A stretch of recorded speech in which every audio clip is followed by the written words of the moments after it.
जय माता दी, जय माँ कामाख्या, देवराधा ट्रस्ट, सत्यवाणी चैनल। गायत्री मंत्र का अर्थ हमारे सनातन धर्म में सबसे पॉपुलर, सबसे फेमस, सबसे प्रसिद्ध यदि कोई मंत्र है तो गायत्री मंत्र है। करीब करीब हर घर में किसी न किसी मनुष्य को तो यह मंत्र याद रहता है। सुनते सुनते याद हो जाता है, कोई बता देता है कि गायत्री की उपासना करो तो उपासना करते हैं।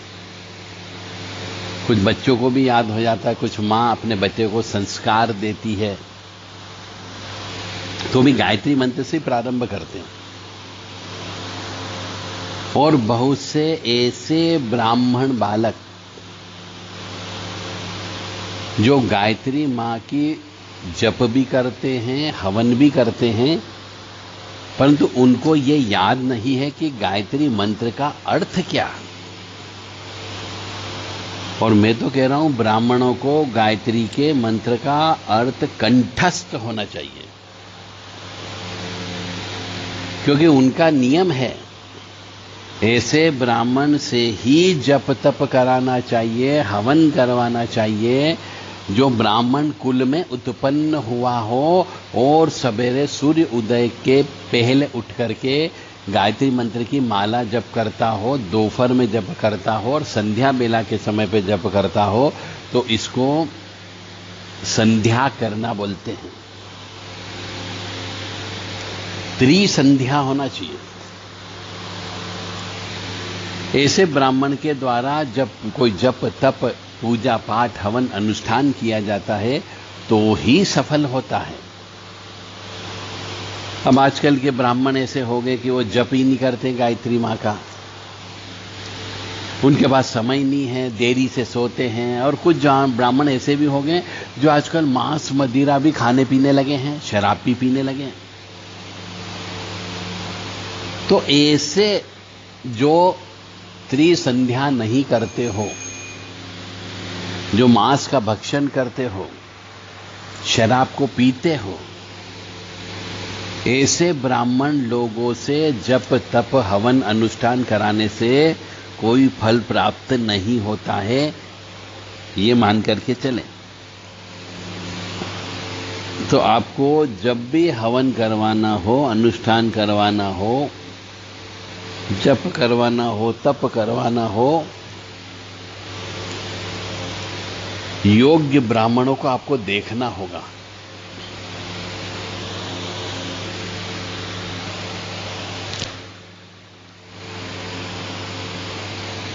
और जिस भी ब्राह्मण से आप करवाएं उसे गायत्री मंत्र का अर्थ भी याद होना चाहिए, क्योंकि उनकी ये इष्ट धात्री देवी होती है।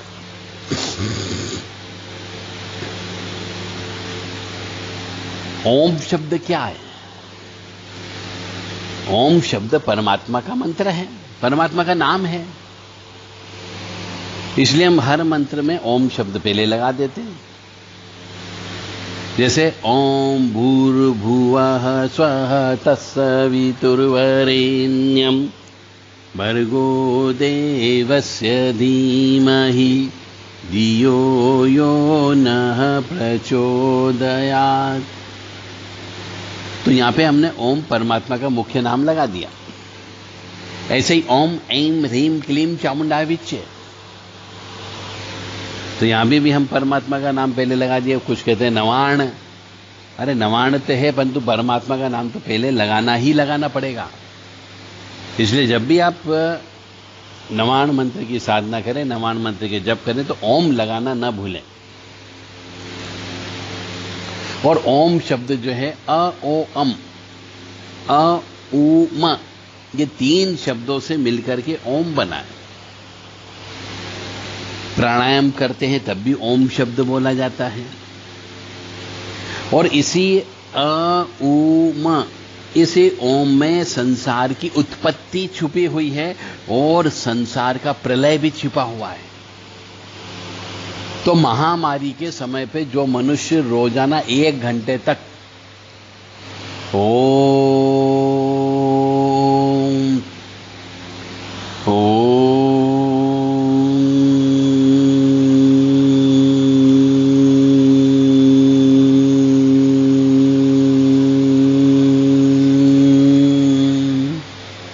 इस प्रकार से ओम शब्द का उच्चारण करता हो तो उसको महामारी छू ही नहीं सकती,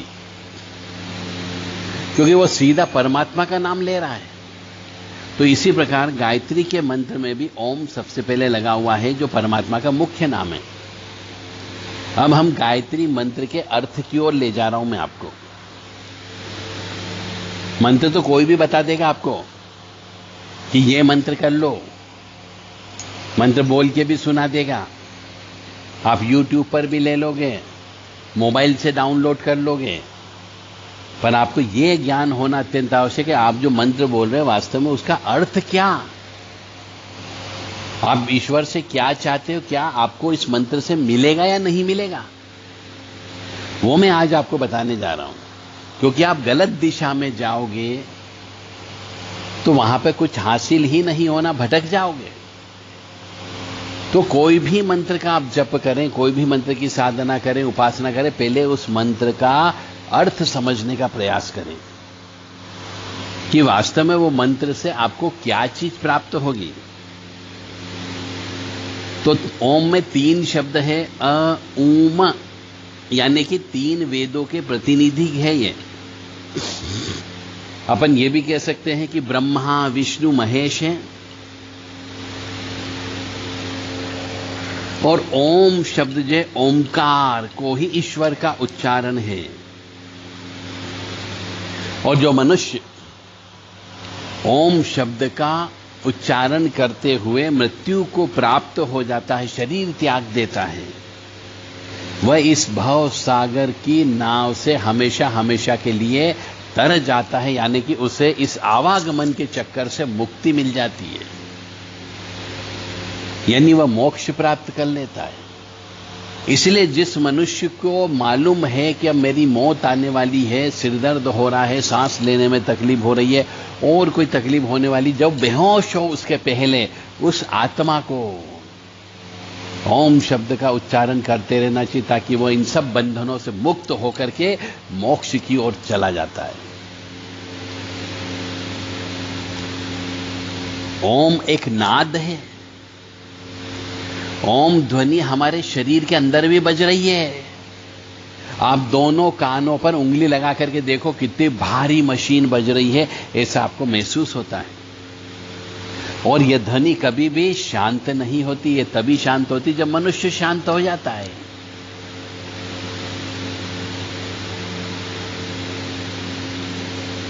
तो ओम शब्द जो है ध्यान का मंत्र है, इसलिए गायत्री मंत्र में भी ओम शब्द लगाया गया है।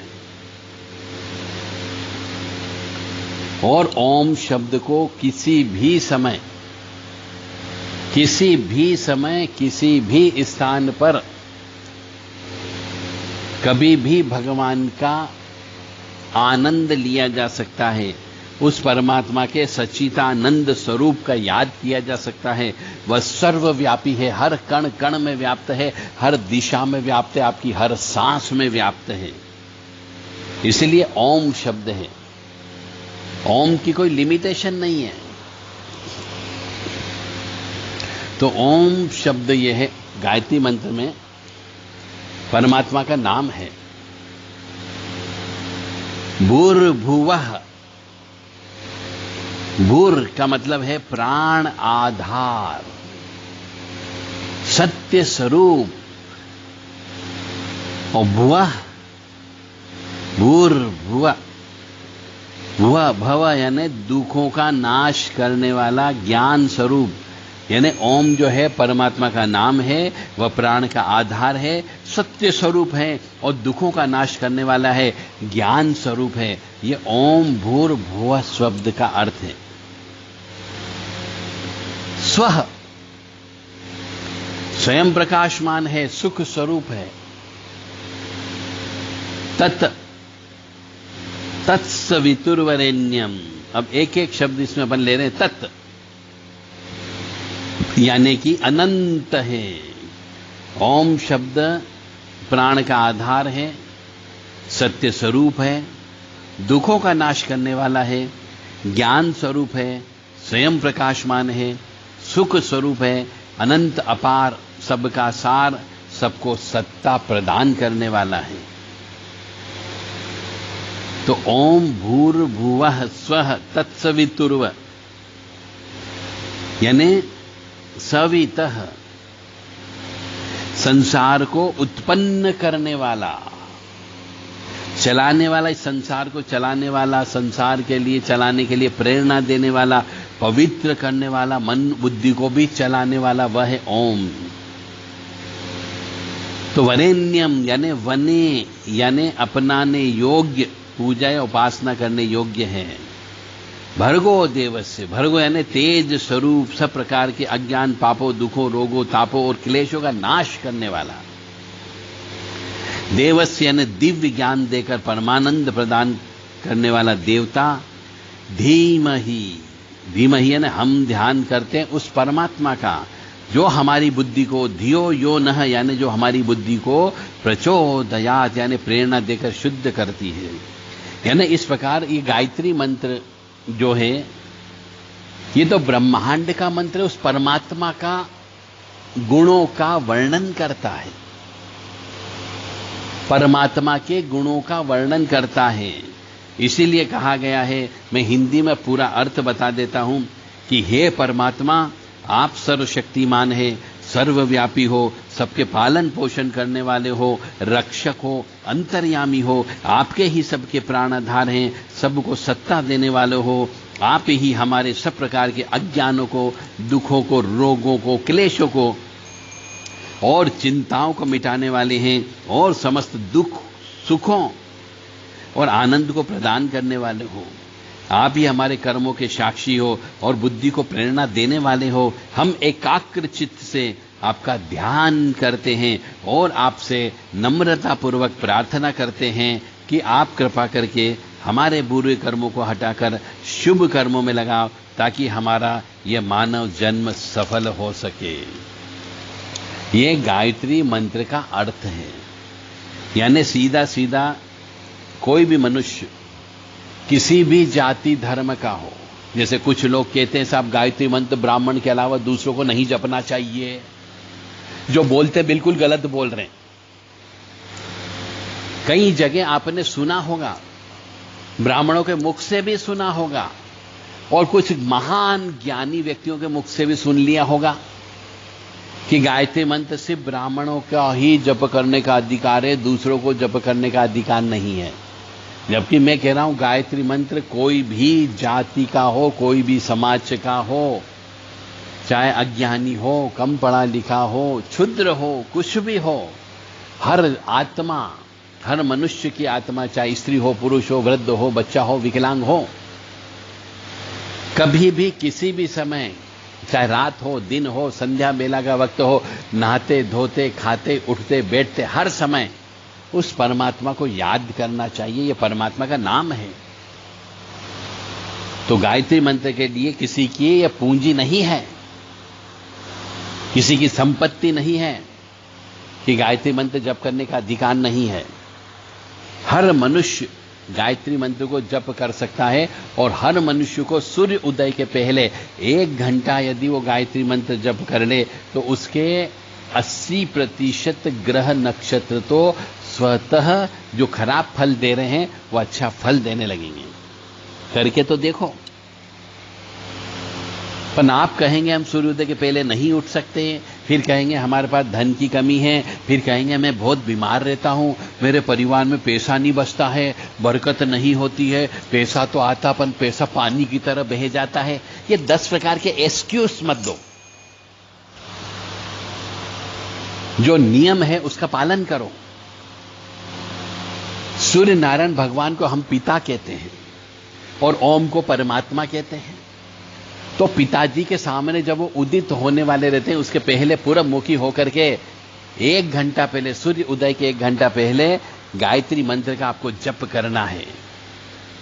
और निष्काम भाव से करिए।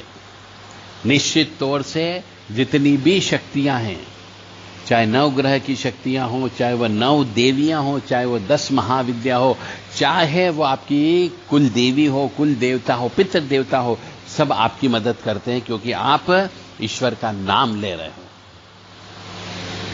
इसलिए गायत्री मंत्र के ऊपर केवल ब्राह्मणों का अधिकार नहीं है, हर मनुष्य का अधिकार है। तो एक बार और आपको बता देता हूं, और आप जब भी गायत्री मंत्र का हवन करवाएं, किसी योग्य, उचित, ज्ञानवान, समझदार व्यक्ति से ही करवाएं, जिसको इस गायत्री मंत्र के बारे में ज्ञान हो, उसी से ही करवाया करें। तो एक बार वो गायत्री मंत्र का मैं अर्थ बता देता हूं। पहले तो गायत्री मंत्र बोल देता हूं। ये परमात्मा का मंत्र है। परमात्मा के बारे में बोलता है बस। ये परमात्मा क्या है वास्तव में? तो ओम भूर्भुवः स्वः तत्सवितुर्वरेण्यं भर्गो देवस्य धीमहि धियो यो नः प्रचोदयात्। अरे गा करके भी बोल सकते हो। बहुत से लोग कहते हैं गायत्री मंत्र को गा करके नहीं बोलना चाहिए। जितने मुंह उतनी बात। हर मनुष्य ने अपने अपने तरीके से व्याख्या कर दी। अरे ईश्वर का नाम लेना है, कभी भी किसी भी वक्त किसी भी तरीके से ले लें हम। कोई जरूरी थोड़ी कि हम जैसा बोला है वैसा ही बोलें, गा करके नहीं बोलें, लिरिक्स में नहीं बोलें। भगवान का नाम लेना जिससे हमारा ध्यान लग जाए, जिससे हम इस संसार, समुद्र रूपी संसार में हम अपने आप को खो जाएं, डुबो दें, तो वो नाम तो हम कभी भी किसी भी वक्त किसी भी तरीके से ले सकते हैं। तो ओम भूर्भुवः स्वः तत्सवितुर्वरेण्यं भर्गो देवस्य धीमहि धियो यो नः प्रचोदयात्। यानी इसका अर्थ होता है, हे परमात्मा, आप सर्वशक्तिमान हैं और सर्वव्यापी हो। आपके पालन पोषण करने वाले रक्षक और अंतर्यामी हो। आप ही सबके प्राणाधार हो, सबको सत्ता देने वाले हो। आप ही हमारे सब प्रकार के अज्ञानों को, दुखों को, रोगों को, क्लेशों को और चिंताओं को मिटाने वाले हो, और समस्त सुखों और आनंद को प्रदान करने वाले हो। आप ही हमारे कर्मों के साक्षी हो और बुद्धि को प्रेरणा देने वाले हो। हम एकाग्र चित्त से आपका ध्यान करते हैं और आपसे विनम्रतापूर्वक प्रार्थना करते हैं कि आप कृपा करके हमें बुरे कर्मों से हटाकर शुभ कर्मों में लगाओ, ताकि हमारा मानव जन्म सफल हो सके। यह गायत्री मंत्र का अर्थ है। अब इसमें कोई देवी देवता नहीं आ गए, कोई देवी जी नहीं आई इसमें, ना कोई देवता आए हैं।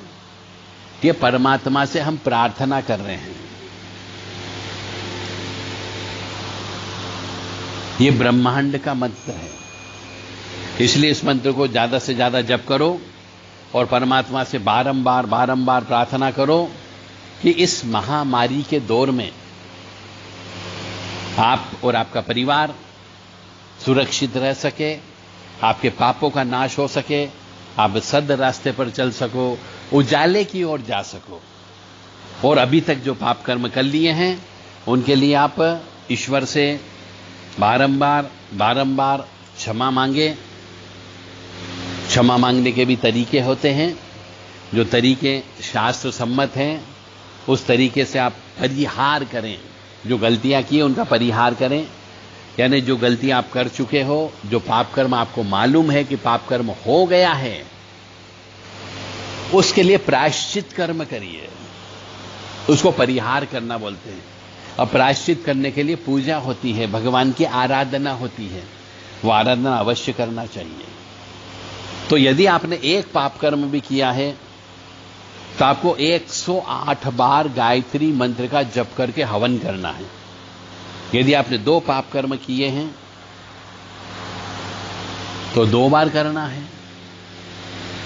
अपना तुलादान अवश्य करें।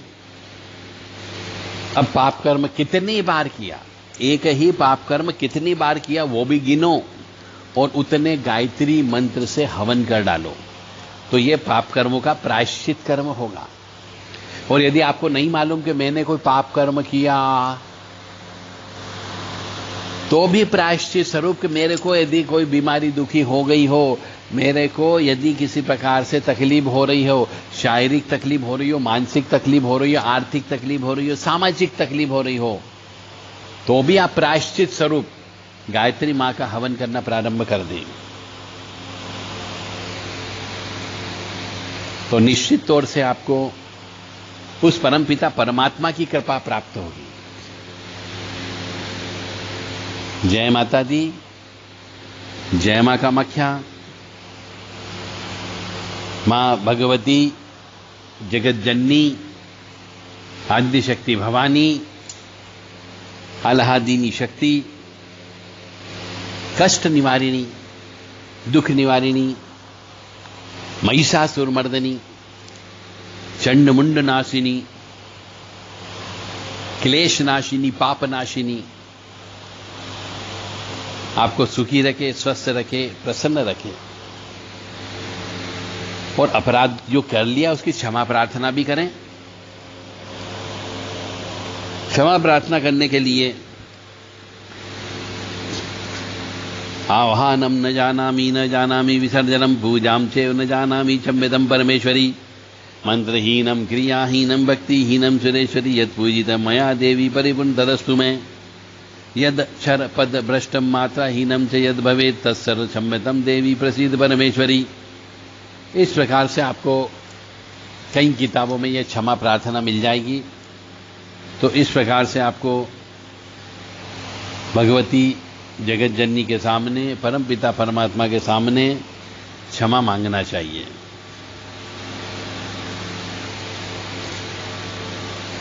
फिर भी हवन पूजन करने के लिए आप प्रेरित हो गए हो, यदि आपने महसूस किया कि वास्तव में हमसे गलतियां हुई है, वास्तव में हमने किसी की हाय ली है, किसी की बद्दुआ ली है, किसी के मकान हड़पा है, किसी विधवा स्त्री के साथ धोखा किया है, तो एक हम सर्व कष्ट निवारण मंत्र आपको बता रहे हैं।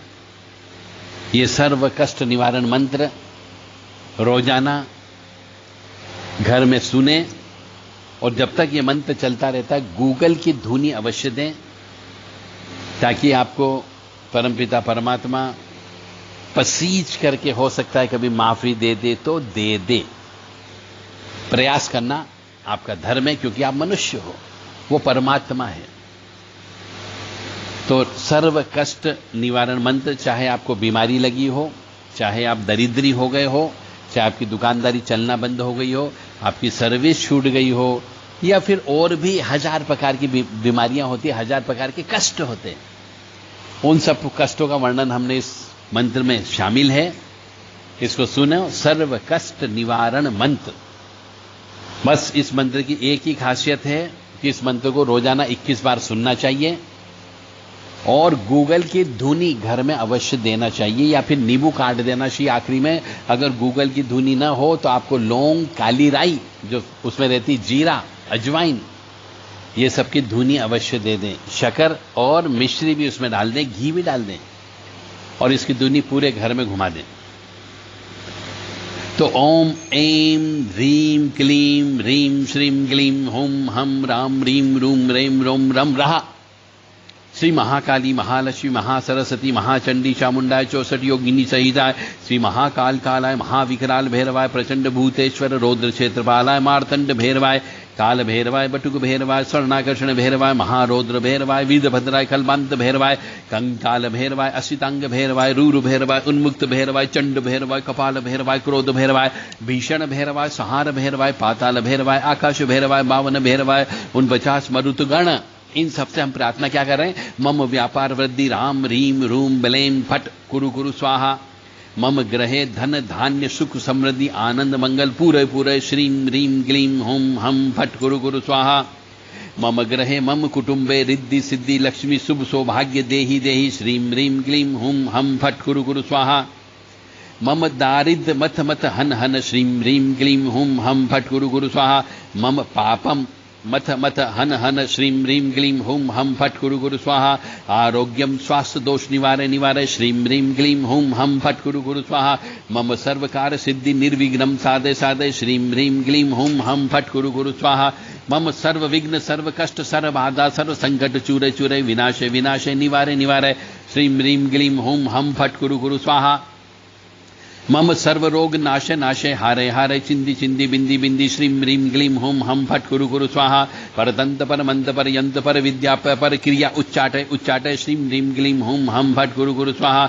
मम सर्व भय नाशे नाशे हारे हारे चिंदी चिंदी बिंदी बिंदी चूरे चूरे विनाशे विनाशे श्रीं ह्रीं क्लीं हुम हम फट कुरु कुरु स्वाहा। मम जन्म कुंडली दोष मम ग्रह दोष मम काल सर्व दोष मम मंगल दोष मम पितृ दोष मम कुल देवता दोष मम इष्ट देवता दोष मम गोत्र देवता दोष मम ग्राम देवता दोष मम आराधना दोष मम नाग दोष मम विष दोष मम पाप कर्म दोष मम वास्तु दोष मम धन आगमन दोष मम स्वास्थ्य दोष मम दोषान मम समस्त दोषान हर हर विसर विसर पच पच हन हन कंपय कंपय मथ मथ श्रीं ह्रीं क्लीं हुम हम फट कुरु कुरु स्वाहा।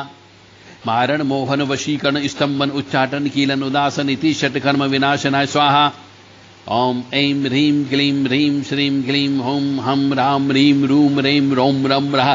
श्री महाकाली महालक्ष्मी महासरस्वती महाचंडी चामुंडाय 64 योगिनी सहिता श्री महाकाल कालाय महाविकराल भैरवाय प्रचंड भूतेश्वर रौद्र क्षेत्रपालाय मारतंड भैरवाय काल भैरवाय बटुक भैरवाय स्वर्णाकर्षण भैरवाय महारौद्राय वीरभद्राय कल्पांत भैरवाय कंकाल भैरवाय असितांग भैरवाय रूर भैरवाय उन्मत्त भैरवाय चंड भैरवाय कपाल भैरवाय क्रोध भैरवाय भीषण भैरवाय संहार भैरवाय पाताल भैरवाय आकाश भैरवाय उन 52 भैरवाय सहिताय से 49 मरुत गण मम सर्व शत्रुम जिहाम किले किले ह्रीं मम सर्व शत्रु बुद्धि विनाश विनाश दुष्ट बुद्धि दुष्ट दृष्टि दुष्ट प्रयोगान हन हन उच्चाटे उच्चाटे स्तंभ स्तंभ पर बलानी चौबय चौबय द्राम द्रीम क्लीं ब्लूम सह वशट घे घे कुरु कुरु स्वाहा।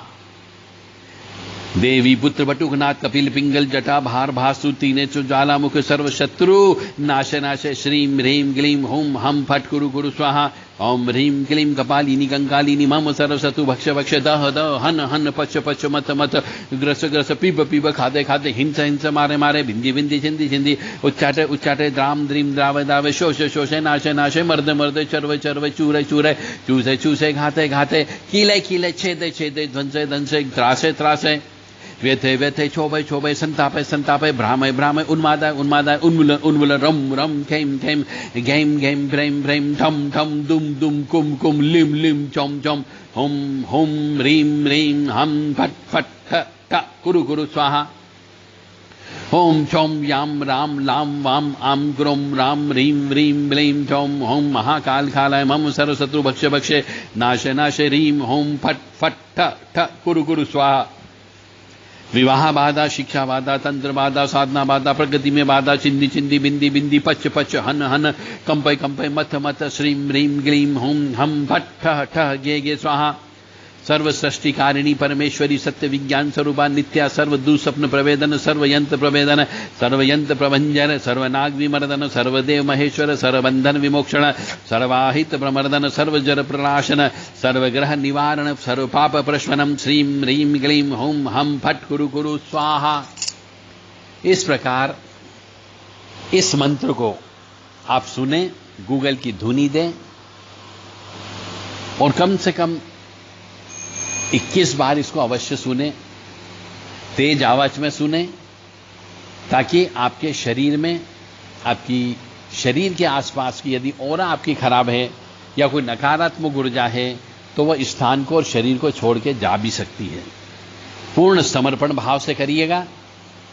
यदि आपके घर में देवी जी की पूजा होती है तो देवी जी के सामने घी का दीपक लगा दें, और यदि जिस भी देवी देवता की होती है उनके सामने घी का दीपक अवश्य लगा दें, और फिर ये पाठ अवश्य करें। माँ भगवती अवश्य आपको सुखी रखेगी, व्यापार चलेगा, तंत्र मंत्र काला जादू से बचाव भी हो सकता है। जय माता दी, जय माँ कामाख्या।